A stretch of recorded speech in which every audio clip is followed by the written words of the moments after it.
species adapt to their environment due to natural selection.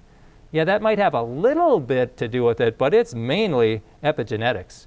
ICR is doing great work with this. Dr. Galuza, Continuous Environmental Tracking, he's saying that there's sensors in the animal that senses the environment and switches these genes on and off, and they can adapt. So epigenetics is modification of gene expression rather than altering the genetic code itself. So it's not mutations, it's something designed into them. And in a cave, there's creatures that live in a cave, and if you're in a cave where it's pitch dark, you don't need eyes, you don't need pigment. That's a waste of energy. And yet you got 120 species of fish and salamanders and crustaceans and insects. They got all the same adaptation. No eyes, no pigment. And how did that happen? And you go into ICR, and they talk about this stuff. Whoa. Yeah, here it is. And it talks about going from a sighted fish to a blind fish. And they use words like regulated, rapid, repeatable, reversible, targeted, predictable changes.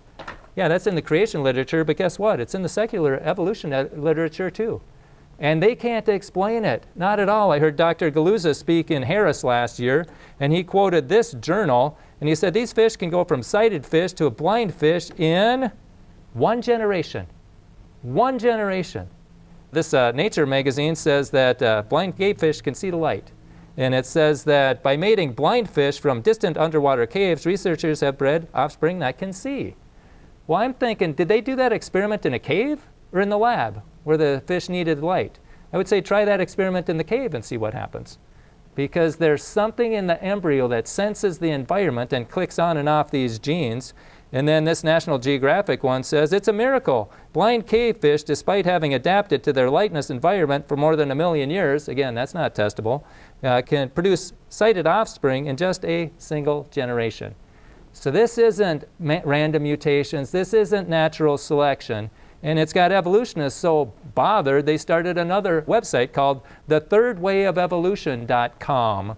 Other mechanisms are essential for a comprehensive understanding of evolutionary processes.